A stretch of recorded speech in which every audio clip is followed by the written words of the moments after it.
Hey guys, today I want to talk about the best way to interview someone to see if you'd like their job or not. So, one of the best ways to figure out if you'd like a certain job or not is to talk to someone who actually does that job. But what questions should you ask them?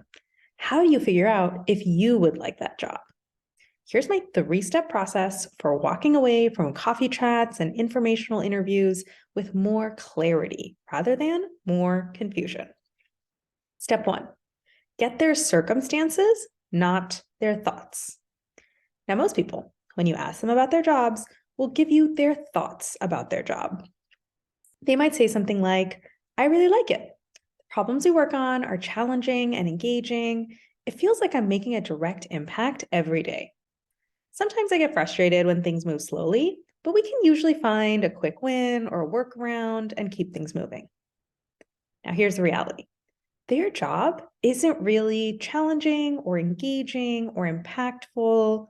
Their job is a set of factual circumstances, and they're giving you their thoughts about those circumstances. But you don't really need their thoughts.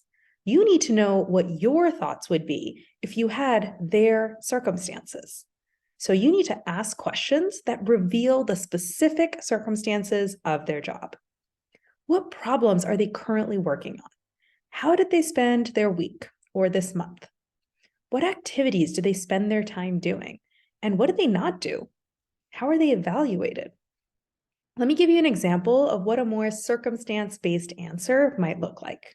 Someone might tell you, my main priorities this quarter are growing our customer base by 20% and improving the efficiency of our onboarding process. For the first one, I'm working with our marketing team to launch a new social media campaign. They handle all the creative stuff like the messaging and the graphics, and my job is to set up and track the metrics for the campaign and help them make any adjustments if the metrics aren't looking strong. For the second one, I'm the one that actually gathered the data and did the analysis to figure out where people were dropping out of our onboarding process today. Now I'm working with our developers to implement some process changes. I don't do any of the coding. My main role is to go to prioritization meetings and fight for our project to be prioritized. That answer has lots of facts, not a lot of opinions, not a lot of adjectives. It's full of circumstances. Now, step 2. Now you need to jot down your automatic thoughts about their circumstances. Once you have those circumstances, notice where your brain automatically goes. What is it automatically like? And what is it automatically not like? Let me give you some examples of what this could look like. You might hear a circumstance like, it took us 3 weeks to get that new feature implemented. And you might have the automatic thought, that's so fast. I love that. Or you might hear the circumstance, my job is to set up and track the metrics for the marketing campaign.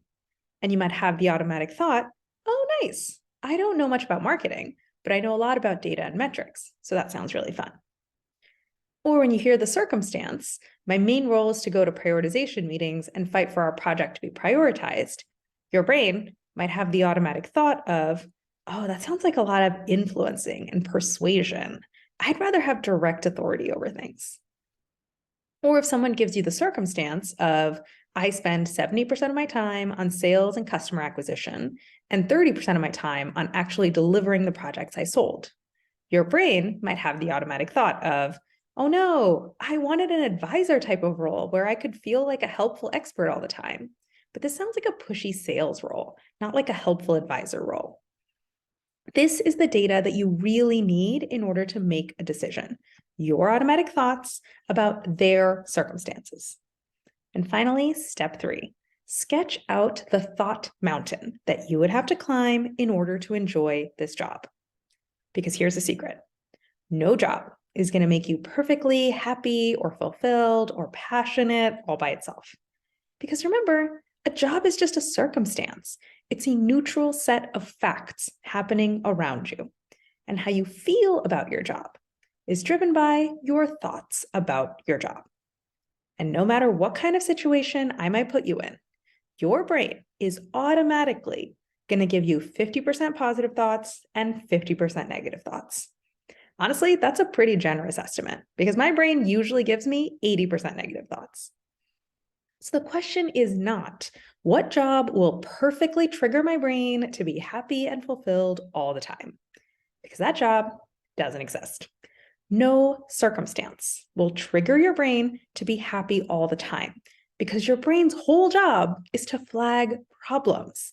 I promise you, even if you won the lottery and moved to Hawaii with all of your best friends and a supermodel spouse, your brain would still do a really good job of flagging problems. It's literally evolved to be this way. So the real question you need to answer is, in what job do I want to do the mental work of making myself happy, fulfilled, and passionate? Of appreciating all the things that I automatically like, and of being okay with or changing my perspective on the things that right now I automatically don't like. And here's a really simple way of saying this: which thought mountain do I want to climb? So if we take the example from step 2, here's what that thought mountain might look like. If I really want to enjoy this job, I would have to first appreciate how fast things move. I'd also have to really enjoy the fact that I get to work with data and metrics. And I'd have to learn how to be okay with operating through influence rather than direct decision-making authority. And finally, I would need to learn how to make sales fun. I need to figure out how to not see it as being pushy, but see it as an extension of the helpful advisor role that I already enjoy playing. And then you might talk to someone else, find out about a different job that has a totally different thought mountain that you would have to climb. And that other job, the thought mountain might look like this. If I want to enjoy this job, I would have to really appreciate that I would have direct decision-making authority. And I'd have to really enjoy getting to spend all my time delivering projects and not having to sell. I'd have to be okay with the fact that things move more slowly than I like. And I'd have to learn how to enjoy not working with data and doing more qualitative work. I need to figure out how to make that just as nerdy and fun for myself as quantitative work. So as you go out and have conversations with people and hear about their jobs, you can sketch out the variety of thought mountains available to you and figure out which one you want to climb. That's my alarm going off. Because here's the other secret.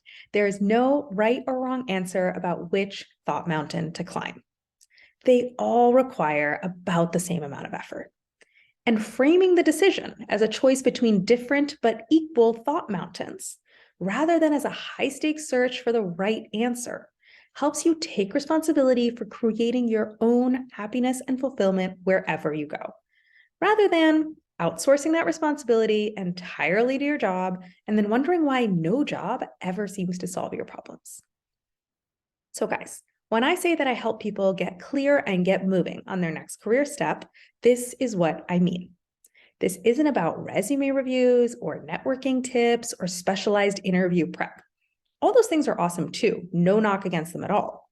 But what I found again and again is that that's not actually the biggest blocker for high stress, high achievers that are trying to figure out what to do next. You can do the tactical stuff. You have the network, you have the resources, you have the drive and the work ethic to make it happen. The problem is that you're avoiding doing it, or you're doing it frantically and taking lots of action, but still feeling stuck. And that is where I come in. Because if you're feeling stuck, it's always because of something that you're thinking. There's an unquestioned story or assumption lurking in your brain that feels really true and is keeping you from moving forward with clarity, confidence, and conviction.